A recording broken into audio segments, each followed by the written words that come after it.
नमस्कार दोस्तों, best study में आप सभी का स्वागत है। आई होप कि आप लोग अच्छे होंगे और सीटेट का फॉर्म आ गया है, ऐसा यह आप लोग को पता चल गया होगा। तो आप उसको जल्दी से जल्दी भर दीजिए और कंपटीशन के लिए तैयारी के लिए तैयार हो जाइए। हाँ, वीडियो आने में थोड़ी लेट हो गई, कुछ पर्सनल प्रॉब्लम थी, इसलिए इसके लिए हमें क्षमा करिएगा। बहुत बहुत हम आपसे क्षमा मांगते हैं। अब से कोशिश पूरी रहिए कि वीडियो लेट न रहे। आप लोग हमारा वीडियो शुरू से लेकर आखिरी तक ज़रूर देखा करिए, उसे लाइक शेयर सब्सक्राइब करिए, ठीक है। और अपने दोस्तों को भी शेयर किया करिए।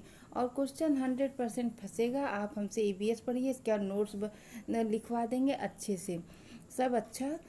तो फिर आपको मतलब ईवीएस मैक्सिमम चांस है, कितना पढ़ लेंगे तो पर्याप्त है, लेकिन थोड़ा बाहर से भी पढ़े रहेंगे तो अच्छा ही रहेगा। तो आज हम क्या क्या पढ़ाएंगे देख लीजिए। पहले ये खाना पसंद नापसंद जिस भोजन का थोड़ा सा लिया है, ठीक है, ये पढ़ाएंगे। फिर पक्षियों के बारे में पढ़ाएंगे, फिर इन्हीं से रिलेटेड हम क्वेश्चन आंसर करवाएंगे, ठीक है। तो आइए शुरू करते हैं। सबसे पहले ये देखिए, ये सब मतलब इसलिए इसको हम लाए हैं कि इससे अब बच्चा संवेदनशील बनता है ना। तो सबसे पहले क्या है, अब जब बच्चे आपस में बात करते हैं, आप भी कभी स्कूल जाते हैं तो कल हमारे यहाँ ये बना था, कुछ बच्चे बताएंगे, कुछ बच्चे कहेंगे कि हमारे यहाँ ये बना था।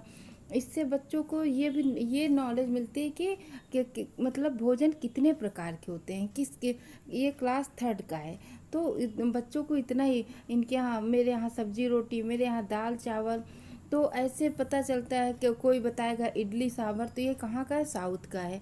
तो और मक्के की रोटी, बाजरे की रोटी, ये सब कहाँ खाते हैं, अधिकतर पंजाबी लोग खाते हैं, ठीक है। तो इस तरह से बच्चों को नॉलेज मिलती है कि हर जगह का भोजन अलग अलग है। तो ये बोल रहा है, पहला बच्चा क्या कह रहा, कल रात मैंने बाजरे की रोटी और गुड़ खाया था, ये कह रहा, ठीक है। तो ये क्या कह रही, मैंने तो दाल भात बनाया था। इसने खुद बच्ची जो है, मैंने तो दाल भात बनाया था, खुद बनाई थी ये बच्ची। मेरे घर में कल तो खाना ही नहीं बना था। कुछ लोग बहुत गरीब होते हैं तो एक दिन खाते हैं जिस दिन उनके पास खाना रहता है। तो इससे बच्चा उसके प्रति क्या हो जाएगा, संवेदनशील, कि इसके यहाँ तो खाना नहीं बना। तो उससे वो सोचेगा कि चलो खाना आज हम लोग बांट के खाते हैं। बांट के इन द सेंस कि बच्चे उसको भी मिल जाएगा खाना थोड़ा बहुत, है ना। और ये कह रहे बीजी के साथ हम गुरुद्वारे गए थे, वहाँ लंगर में दाल रोटी खाई। तो अब इससे क्या पता चला बच्चे को कि लंगर भी होता है ना। लंगर कहाँ होता है, गुरुद्वारे में होता है। तो इससे ये जानकारी मिली कि नहीं इन बच्चों को। फिर ये बच्ची कह रही, माँ ने खीर पूरी बनाई थी जो मुझे अच्छी नहीं लगती, इसलिए मैं तो अंडे की भुजिया खाकर सो गई। सोचो, इनके यहाँ खीर पूड़ी, किसी के यहाँ सब कुछ रहता है लेकिन बच्चा नहीं खाता। अब इनको खीर पूड़ी नहीं पसंद थी तो इन्होंने नहीं खाया, अंडे की भुजिया खाकर सो गई। मेरी माँ ने तो माछ बनाई थी, मैंने खूब खाई और बहुत अच्छा लगा। हर तरह के, ये मांसाहारी हैं, कुछ लोग शाकाहारी होते हैं, उन्हें मीट मछली नहीं पसंद, तो ये इनको मांस बहुत पसंद है। बंगाली लोग क्या ज़्यादा खाते हैं, मछली भात। और ये क्या कह रहा, मेरी माँ जिस घर में काम करती है वहाँ से नूडल्स लाई थी, सबको मज़ा आया। मतलब जैसे कि बर्तन साफ करना या खाना बनाना, कुछ भी ऐसे औरतें काम करती हैं तो वहाँ से कुछ ले आती हैं, तो उसकी माँ नूडल्स लाई थी। अब देखिए, बच्चे एक खुले माहौल में अपनी बात बेझिझक करते हैं, जैसे ये लोग सब मिलकर कर रहे हैं। एक दूसरे के खाने के बारे में सुनकर हम अपने खाने से जुड़ी संकुचित सोच से हट सकते हैं कि हाँ, दुनिया में बहुत लोग ऐसे हैं जिसको खाना नहीं मिल रहा, उससे अच्छे हैं कि हमें खाना 2 टाइम तो मिल रहा। और कुछ लोग को सब कुछ मिल रहा फिर भी उनको वो चीज़ें नहीं पसंद आ रही, क्योंकि उन्हें खाने की वैल्यू नहीं पता है ना। जिसके यहाँ खाना नहीं बनता उससे पूछिए खाने की वैल्यू। एक दूसरे से खाने के बारे में सुनकर हम अपने खाने से जुड़ी संकुचित सोच को से हट सकते हैं। इसी से दूसरे लोगों के बारे में हमारी समझ बढ़ेगी। बच्चों से संबंध बनाना और बच्चों से संबंध बनाना और ऐसा माहौल बनाना ज़रूरी है जहां उनकी बात संवेदनशीलता से सुनी जाए। मतलब कोई मजाक ना उड़ाए, ये ना कह रही ये तो बहुत गरीब है, इससे बात मत करो, इसके यहाँ तो खाना ही नहीं बनता। ना। तो इसलिए ऐसी बातें, इस तरह खुला माहौल बच्चों को देंगे तो बच्चों एक दूसरे से अटैच होंगे, इमोशनल अटैचमेंट होगा, संवेदनशीलता से उनकी बात सुनना चाहिए। अब आओ, अब कुछ लोगों से बात करें और पता लगाएं कि उन्हें क्या खाना अच्छा लगता है। इसे बहुत अच्छे से पढ़िएगा, इससे क्वेश्चन बहुत आते हैं। मैं हांगकांग में रहती हूँ। मुझे और मेरी माँ को सांप खाना बहुत पसंद है। ये कहाँ की रहने वाली हैं? लीचेन, हांगकांग की। जब भी हमारे सांप खाने की इच्छा होती है तब हम पास के एक होटल में जाकर लिंग हू फेन खाते हैं। उस भोजन का क्या नाम है? लिंग हू फेन। और रहने वाली लीचेन कहाँ की? हांगकांग की।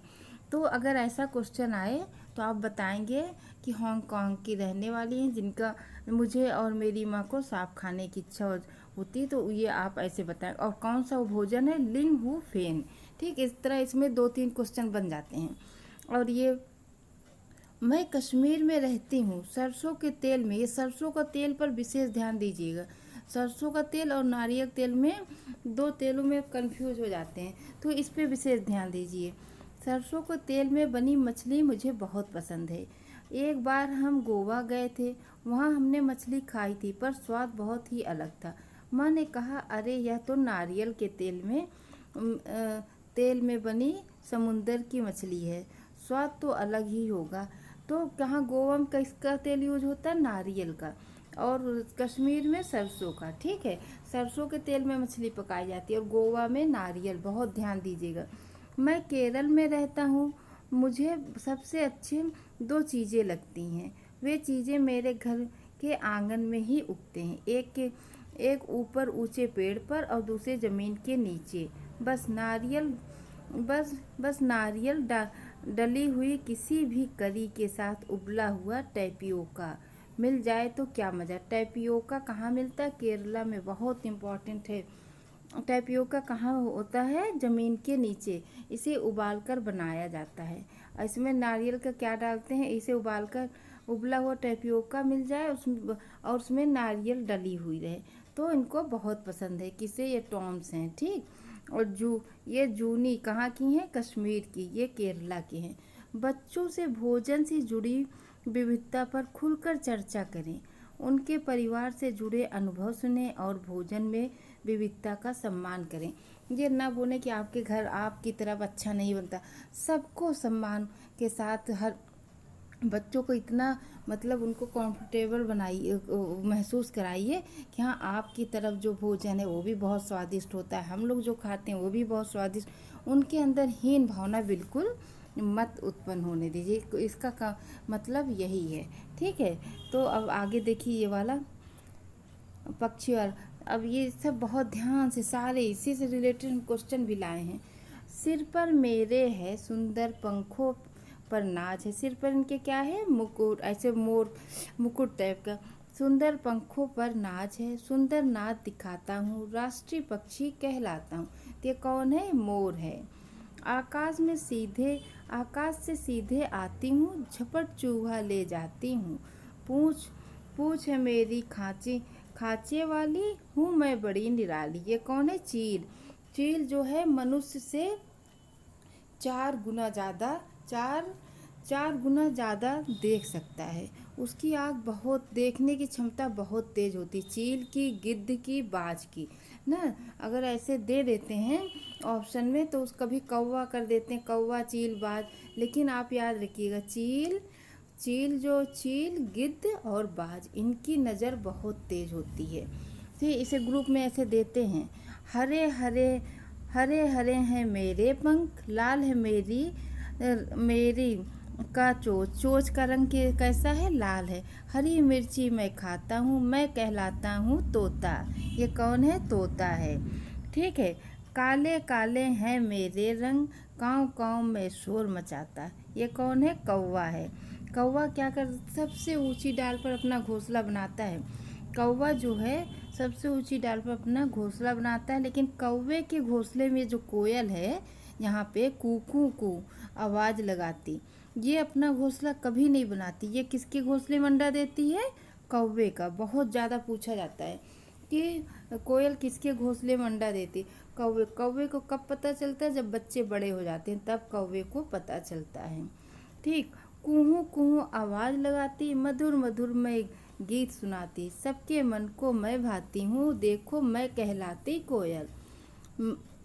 अब ये देखिए, मरे जानवर खाकर मैं जगह साफ कर देता हूँ। आजकल ये इनकी लाइफ खतरे में है, इन्हें रेड उसमें रखा गया है, क्योंकि जो जानवरों से दूध निकाला जाता है, उनको जो इंजेक्शन दिया जाता है, उसी को ये खाते हैं। उसी की वजह से बहुत सारे गिद्ध मर गए हैं, समझिए विलुप्त होने के कगार पर हैं। तो हम लोग को ये ध्यान रखना चाहिए कि ऐसा कोई दवाइयों का यूज ना करें जिससे इन लोग को नुकसान हो। मैं फिर क्या, ऊंचे ऊंचा मैं उड़ता हूँ, गिद्ध मैं कहलाता हूँ। ये बहुत ऊंची उड़ान होती है, इनकी नज़र बहुत तेज होती है। ठीक। रंग सिलेटी पंजे, गुटगु गुटुगु की भरकर चाबी, दिन भर शोर मचाता हूँ। मैं कहलाता हूँ क्या? गुटुगु कौन करता है? कबूतर। चोंच है मेरी बड़ी निराली, सुई जैसी सिलने वाली, पत्ते से सिलकर बनाऊं ये चिड़िया मैं कहलाती हूँ। ये कौन है? हमिंग बर्ड है। ये पत्तों को सिलकर वो बनाती है। ठीक है। और ये इसे कहते हैं, पेड़ के मैं छेद बनाऊं, उसमें छिपे कीड़े को खाऊं, टुक टुक करता जाता हूँ, कठफोड़वा कहलाता हूँ। ये जो पेड़ में ही छेद कर देते हैं, इससे फिर क्या होता है, जब पेड़ में छेद कर देते हैं तो उसी में रह अपने अंडे देते हैं कठफोड़वा। अरे जगा दिया आज जंगल में इतना शोर कैसा। उल्लू कब सोता है? रात को। दिन को नहीं, रात को जागता है, दिन को सोता है, सॉरी। रात को अगर ये जागता भी तो इसे बहुत कम दिखाई देता है। तो ये दिन को सोता रहता है और रात को जागता है। जो पक्षी रात को जागते हैं उन्हें दो ही कलर दिखाई देता है, सफ़ेद और काला, क्योंकि अंधेरा रहता है। तो अंधेरा क्या होता है? काला। और हल्का जैसे चांदनी की रोशनी है तो थोड़ा सफ़ेद। तो इनको दो ही रंग पता होता है। ठीक है। उल्लू जी, सारे पक्षी अपनी अपनी बड़ाई कर रहे हैं और शोर मचा रहे हैं। ये कौन है? मैना। मैना के बारे में ये ज़रूर याद रखिएगा कि मैना झटके से अपनी वो गर्दन आगे पीछे करती है। आज के लिए इतना ही, अगले वीडियो में आगे का पढ़ा दूंगी, क्योंकि हम इतना ही बना सकते हैं। धन्यवाद।